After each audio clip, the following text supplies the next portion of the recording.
Здравствуйте, самые лучшие зрители! Меня зовут Полина. Захотелось поработать. Ляг, поспи, и все пройдет. А чтобы было комфортно дремать днем на диване, все-таки сошьем красивую декоративную диванную подушку. Этот способ быстрого шитья известен давным-давно под названием шахматка по диагонали. Очень симпатичный узор из квадратиков с необычным расположением под углом. Думаете, что здесь каждый квадратик выкраивается отдельно, а потом сшивается с другими? И полжизни на это уйдет?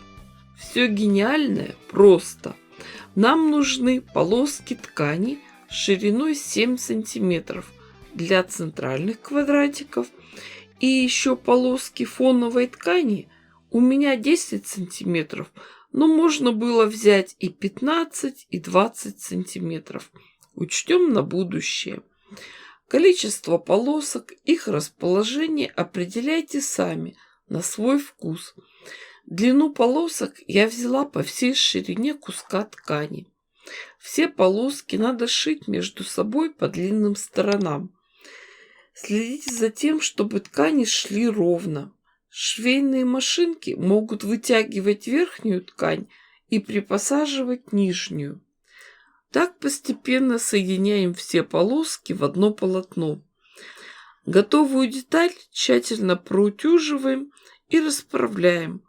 Обратите внимание на припуски на швы. Все они заглажены на сторону темной ткани. А дальше заготовку надо разрезать на полоски шириной 7 сантиметров. При раскрое следите за тем, чтобы не было перекоса.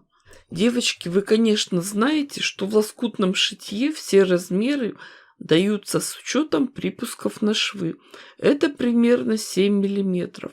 Но опытные швеи оценят новое приобретение – набор припусков. Это очень удобные линеечки с держателем. Для чего они нужны? В инструкциях по шитью часто пишут: обрисуйте выкройку на ткани, добавив припуски на швы. С боков 2,5 см, внизу 4 см. На глаз это сделать трудновато, а с набором припусков легко. Просто прикладываем их к нужному месту и чертим линию. В шитье часто надо вырезать бейки, косые или прямые определенной ширины. На помощь придут эти линеечки. Еще удобно, что есть метки углов и 60 градусов, и 30, и 45. Все рядом, все под рукой. Ссылки, где их можно приобрести, найдете в описании под видео. Когда все полоски готовы, укладываем их заново под углом 45 градусов и смещая на один квадратик. Получается такая лесенка. И остается только сшить эти детали между собой.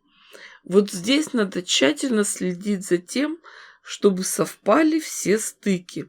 Если вы новичок, то лучше сначала заколоть булавочками, а уже потом сшить.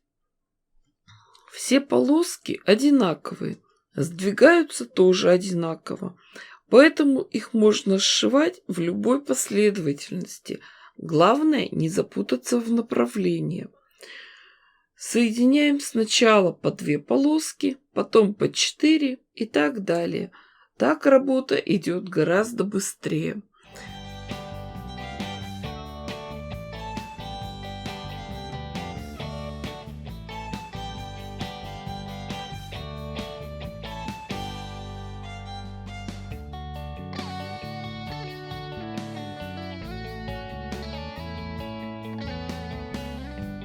Готовое полотно тщательно проутюживаем.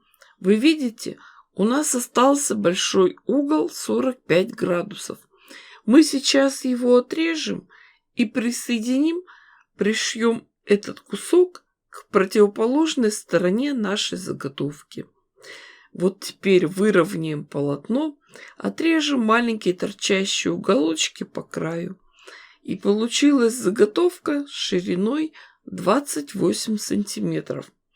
Уже сейчас она довольно интересная и может стать бордюром лоскутного одеяла или красивой дорожкой на стол. Но мне хочется еще немного увеличить ее ширину. Самый простой способ это сделать – просто с обеих длинных сторон добавить еще полоски ткани шириной 10 сантиметров. Шили мы из мелких хлопковых лоскутков, поэтому обязательно все дополнительно укрепляем.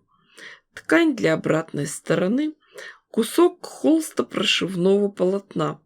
В последнее время мне не хочется брать в работу синтепон. После утюга теряет всю пышность. А здесь все-таки это хлопок, вата. Обратите внимание, низ немного больше лоскутного верха. Все тщательно расправляем и закалываем английскими булавками для квилтинга. Они изогнутой формы. Стежку сделаем самую простую, в шов. Подчеркнем рисунок из квадратов. А строчку можно выбрать какую-нибудь красивую, декоративную, из тех, что есть в вашей швейной машинке. Я сделала трикотажный шов. Это когда машинка делает 3 стежка в одну сторону, потом 3 в другую. Дошили до конца детали, нитки отрезаем. Следующий шов начинаем с той же стороны, что и предыдущий. Это нам позволит избежать перекосов ткани.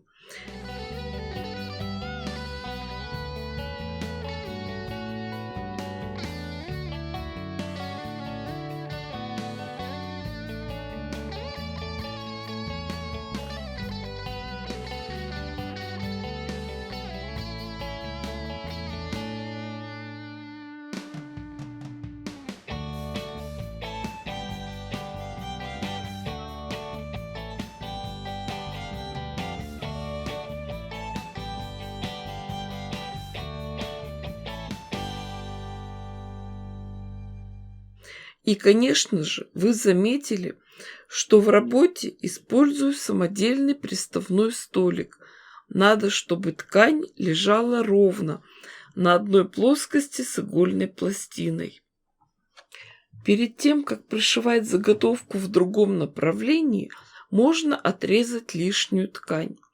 Когда уже все прошили-простегали, деталь проутюживаем, тщательно промеряем и подравниваем. Ширина у нее 45 сантиметров, а длина 1 метр. Будем делать застежку в клапане. Как вшивать молнию, я уже показывала. Сначала пришиваем нижнюю часть, а потом верхнюю.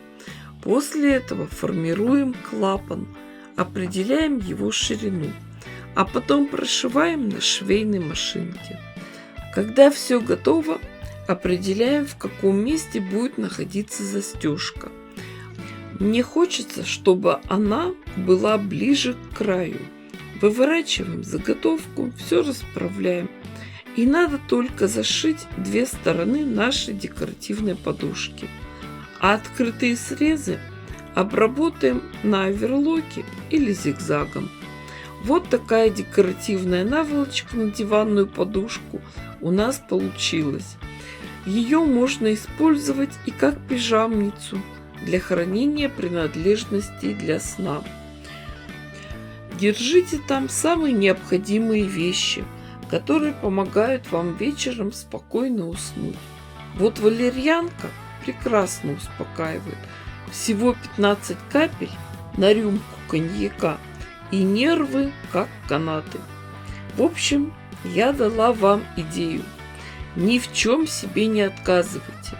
Хоть шейте, хоть вяжите, хоть посуду мойте, хоть пыль вытирайте.